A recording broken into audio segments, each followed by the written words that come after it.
So hello everyone, welcome to Engineers Career Point platform. My name is Gurvinder. So as per my commitment, as per my promise to all the students of especially this region of Punjab, Haryana, Himachal, Jammu and Kashmir, Chandigarh, जिनको students को मैं बोलूँगा कि क्योंकि हम लोग अभी आजकल कॉलेजेस में विजिट कर रहे हैं और बहुत कॉलेजेस विजिट कर रहे हैं, अवेयरनेस का बहुत बड़ा ट्रबल है। उनको ये लगता है कि सर वैकेंसीज नहीं है, इस कारण से वो लोग प्रिपरेशन नहीं करते हैं। और to be very frank, specially पिछले साल 2 साल 3 साल से क्या ट्रेंड चल रहा है, specially to the students of core branches mechanical, electrical, civil, seats vacant चली जा रही है। इसका प्रूफ हम लोग दे चुके हैं। पावर ग्रिड, महारत्ना पीएसयू, जिसको हर कोई चाहता है ज्वाइन करना, बैकलॉग वैकेंसीज के साथ आया है। एनएचपीसी बैकलॉग वैकेंसीज के साथ आया है। ऐसे बहुत पब्लिक सेक्टर हैं जो बैकलॉग वैकेंसीज के साथ आ रहे हैं। स्टेट के अंदर बैकलॉग वैकेंसीज आ रही हैं। तो इट मींस कि आपको स्टूडेंट जो हैं वो कैपेबल नहीं मिल रहे हैं। जो अप्लाई कर रहा है वो ढंग से तैयारी नहीं कर रहा है। दूसरा, पहला अप्लाई नहीं कर रहे हैं, क्यों? क्योंकि अवेयरनेस नहीं है, पता नहीं है कि मेरे पास अपॉर्चुनिटीज क्या क्या हैं। एक ही चीज को हम लोग पकड़ के बैठे रहते हैं कि सर स्टेट का जॉब। कुछ ब्रांचेस के लिए तो स्टेट का जॉब का अपॉर्चुनिटी भी नहीं होता है। मैकेनिकल में कहाँ होता है? बहुत कम होता है। इलेक्ट्रॉनिक्स में कहाँ होता है? बहुत कम होता है। कंप्यूटर साइंस में कहाँ होता है? बहुत कम होता है। तो भाई हम लोग क्या करें? तो आप लोगों के लिए ऐसी जितना भी अपॉर्चुनिटीज आता है फॉर वेरियस पब्लिक सेक्टर या अदर स्टेट में जहां पे आप एलिजिबल होते हैं, सेंट्रल गवर्नमेंट का कोई भी अपॉर्चुनिटी आता है, तो मैं उससे रिलेटेड सारा इंफॉर्मेशन आप लोगों को इसी प्लेटफॉर्म पे हम लोग प्रोवाइड करते हैं। अब ऐसा ही एक अपॉर्चुनिटी के साथ जो हर साल आता है, जो बहुत लोगों का ड्रीम भी होता है ऐसी ऑर्गेनाइजेशन में काम करने का, like Hindustan aeronautical limited, DRDO, Bhabha atomic research centre, Indian space research organisation, ये कुछ ऐसे ऑर्गेनाइजेशंस हैं, गवर्नमेंट ऑफ इंडिया अंडरटेकिंग है ये, जिसमें ड्रीम होता है स्टूडेंट्स का काम करने का, लेकिन पता नहीं होता है कब वैकेंसीज आ रही हैं, कैसे अप्लाई करना होता है, क्या क्या उसके थ्रू भी क्या क्या अपॉर्चुनिटीज हैं। तो ऐसे बीआरसी का जो रिक्रूटमेंट है वो हर साल होता है। हर दोनों वेज में होता है। वो अपना टेस्ट भी लेते हैं, विद गेट भी लेते हैं, विदाउट गेट भी लेते हैं। दोनों तरीके से अपॉर्चुनिटीज होती हैं। थोड़ा इस नोटिफिकेशन को देख लेते हैं, इसको हम रीड करता हूं मैं एक एक करके। Recruitment of scientific officer in the department of atomic energy, this is for the group A post के लिए है आपका, through BRC training school centres, ये इसको जो आपका रिक्रूटमेंट को कंप्लीट करता है, प्रोसेस जो रिक्रूटमेंट करता है। अब यहाँ पे डिफरेंट प्रोग्राम्स होते हैं। जब आप अप्लाई करते हैं, अप्लाई करने के बाद का जो प्रोसेस है उसमें 2 तरह के प्रोग्राम्स होते हैं। एक होता है कि जिसमें ट्रेनिंग तो देखो हर किसी का होना ही है। ट्रेनिंग के बाद अगर आप उसका सिलेक्शन क्राइटेरिया मीट करते हैं तो आपके पास अपॉर्चुनिटी होती है 2 तरह का। पहला अपॉर्चुनिटी होता है कि आप लोग अगर एमटेक करना चाहते हो फ्रॉम सम आईआईटीज, वो लिस्ट में दिया हुआ इन्होंने टेबल के अंदर कि कौन कौन से आईआईटी से आप करना चाहते हैं, उसके बाद आप जॉब कंटिन्यू करना चाहते हैं तो वो भी ऑप्शन होता है। दूसरा ऑप्शन आप लोगों के पास होता है कि अगर आप डायरेक्टली जॉब में जाना चाहते हैं after the training, that option is also you are having. तो ऐसा ये यहाँ पे प्रोविजन होता है। अब इसको इन्होंने जो बोलते हैं, ये 2 ऑप्शन है यहाँ पे कि 1 ईयर का ओरिएंटेशन प्रोग्राम, ये तो होना ही है चाहे कोई भी थ्रू आ रहा है। 2 तरह के यहाँ पे प्रोग्राम होते हैं। एक होता है orientation course for engineering graduates and science post graduates, वो होता है ओसीईएस। दूसरा होता है डीएई, जो graduate fellowship schemes for engineering graduates, that is डीजीएफएस। तो ओसीईएस और डीजीएफएस 2 तरीके का रिक्रूटमेंट का प्रोसेस होता है वो, लेकिन वो बाद की चीजें जब आप अप्लाई करते हो, अप्लाई करने के टाइम पे आती हैं चीजें। अब उसमें 2024-25 के लिए इन्होंने बोला है कि हम लोगों ने इसका ओपन कर दिया है प्रोसेस को। और जब आप अप्लाई करते हैं, अप्लाई करने में यहाँ पे मैं आपको दिखा दूं पहले एलिजिबिलिटी में। हाँ, ये पॉइंट है, देखो यहाँ पे ऑप्शन इन्होंने दिया हुआ है कि आपके पास क्या क्या ऑप्शंस हैं जब आप अप्लाई करते हो, तो किस तरीके से स्पेशली डीए जो अप्लाई करते हैं, इसमें सारे साइंस ग्रेजुएट्स, इंजीनियरिंग ग्रेजुएट्स और साइंस पोस्ट ग्रेजुएट्स इसमें आप लोग अप्लाई कर सकते हैं। 50% आपको मार्क्स चाहिए इसमें अप्लाई करने के लिए। और ये वेरियस रिसर्च सेंटर्स में आपका जो है वो ट्रेनिंग होता है, 1 साल का जो ट्रेनिंग होता है। उसके बाद दूसरा टाइप आ जाता है जिसमें डीए जो ग्रेजुएट फेलोशिप स्कीम के अंडर है, जिसमें engineering graduates who have excelled in selection interviews, जिसने किया, उसके बाद ये एमटेक इन सेलेक्ट इंस्टीट्यूट जो इस टेबल नंबर 3 में दिया हुआ है। तो आपके पास एमटेक, उसके बाद अपना 1 साल का ट्रेनिंग कंप्लीट करने के बाद आप 2 साल का एमटेक प्रोग्राम कर सकते हैं। वो आईआईटीज ही होते हैं जहां पे आपको ये ऑप्शन देते हैं अप्लाई करने के लिए।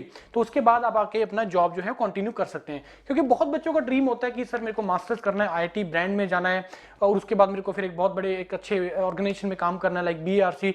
तो ये आपकी सारी रिक्वायरमेंट्स को फुलफिल करता है ये ऑर्गेनाइजेशन आपका Bhabha atomic research centre. Selection procedure बहुत सिंपल है। स्टाइपेंड आपको क्या मिलेगा during the training, after the training क्या रहेगा, वो सारी डिटेल्स में इसमें मेंशन किए हुए हैं। ग्रेड पेज वगैरह क्या रहेंगे as per the 7th central pay commission. ये पब्लिक सेक्टर नहीं है, ये सेंट्रल गवर्नमेंट का बॉडी है, गवर्नमेंट ऑफ इंडिया का है। तो सेंट्रल पे कमीशन, 7th पे कमीशन ही इसके ऊपर आपका एप्लीकेबल होगा, राइट। उसके बाद इंक्रीमेंट्स, इम्यूनमेंट्स जो भी है वो सारा दिया हुआ है। सिलेक्शन प्रोसेस 2 स्टेप में होता है। पहला होता है स्क्रीनिंग थ्रू द एग्जाम, अब वो भी दोनों तरीके से कि आप विद गेट भी अप्लाई कर सकते हैं, without GATE. With GATE apply करेंगे तो गेट स्कोर के बेस पे आपका शॉर्ट लिस्टिंग होगा, उसके बाद इंटरव्यू होगा। अदरवाइज ये अपना टेस्ट भी कंडक्ट करवाता है बीआरसी की, जिसमें गेट का अच्छा नहीं हो पाता, या जिसको ये नहीं पता है कि मेरे गेट में मार्क्स उतने आएंगे भी या नहीं आएंगे, सो दैट कि मेरे को बीआरसी में शॉर्ट लिस्टिंग हो जाए। तो बीआरसी जब फॉर्म फिल करवाता है तो आपको वो दोनों ऑप्शन देता है कि आप बीआरसी के रिक्रूटमेंट प्रोसेस के थ्रू करना चाहते हो, गेट के थ्रू करना चाहते हो, दोनों के थ्रू करना चाहते हो। तो जिसने गेट के लिए नहीं अप्लाई किया ऑब्वियसली वो तो विदाउट गेट ही जाएगा, जिसने गेट के लिए अप्लाई किया तो वो दोनों प्रोसेस को आपको टिक करना होता है, वहां पे टिक करोगे सो दैट कि आपका प्रोबेबिलिटी ज्यादा रहे, शॉर्टलिस्टिंग होएगा। ऑनलाइन एग्जामिनेशन होगा इसका, और एक अच्छे लेवल का एग्जाम होता है। और जो स्क्रीनिंग होगा इंटरव्यूज का, वो गेट 2022, 23, 24 आने हैं, पिछला 22-23। I think if I am not wrong this is the first time, again जो मैं आपको रीजन इससे पहले बता के हटाऊं कि कैंडिडेट नहीं है मार्केट के अंदर, so this is the first time I think BRC is doing the recruitment through the get for the last 3 years, जो 3 साल के थ्रू कर रहे हैं, जो एलिजिबिलिटी जो इसका वैलिड गेट स्कोर के थ्रू होता है, राइट। अदरवाइज ये लेटेस्ट ही मांगता है, मेजॉरिटी पब्लिक सेक्टर लेटेस्ट, लेकिन अब बहुत पब्लिक सेक्टर ने पिछले 3-3 साल को मतलब through valid GATE score of the last 3 years को अलाउ कर दिया है, क्योंकि कैंडिडेट नहीं है। पहला, मार्केट में कैंडिडेट नहीं है, दूसरा जो आ रहे हैं वो कैपेबिलिटी का प्रॉब्लम है। This is a fact, you have to accept that, right. उसके बाद साइंसेस के थ्रू भी आप अप्लाई कर सकते हो, सीजीपीएस, सीबीसीआर, एनआईएससीआर में इसमें आप अप्लाई कर सकते हो इसके थ्रू। फिर उसके बाद आपका इंटरव्यू होगा, इंटरव्यू में आपको इसका पूरा प्रोसीजर बताया हुआ है। इंटरव्यू में सिलेक्शन के बाद क्या होगा, जो इंटरव्यूज है इन्होंने बताया हुआ कि मई जून के आसपास होते हैं, अप्रैल में इसका जो है आपका शॉर्टलिस्टिंग आ जाता है, मई जून में आपके इसके इंटरव्यूज होंगे।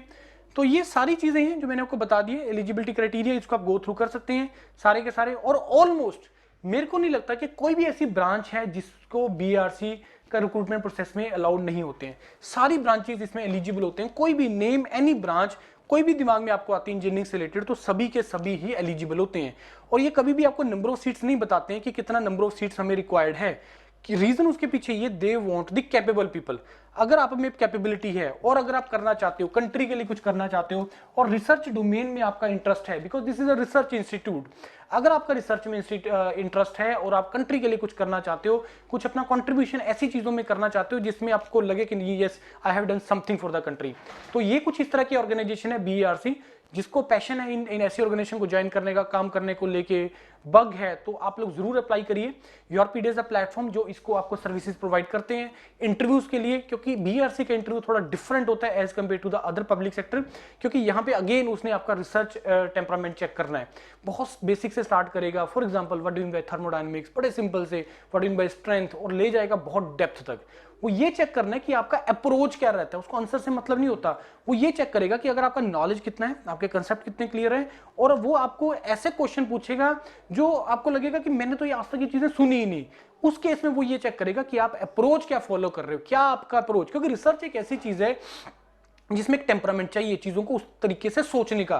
तो इंटरव्यू ये चेक करेगा कि क्या आप उस तरीके से चीजों को सोच पा रहे हो कि नहीं सोच पा रहे हो, सो दैट कि कल को आपको बोला कि भाई ये ऐसी चीज हमने बनानी है, अब उसको कैसे प्रोसीड करना है, अगर आपका वो टेम्परामेंट नहीं है, वैसा नॉलेज नहीं है, तो आप उसमें सक्सेसफुल हो ही नहीं पाओगे, वो एक लाइबिलिटी बन जाओगे ऑर्गेनाइजेशन के ऊपर। तो यही चीज है जो इंटरव्यू में वो चेक करते हैं, और आपको भी अकॉर्डिंगली ही इस तरीके से इसका प्रिपरेशन करना चाहिए।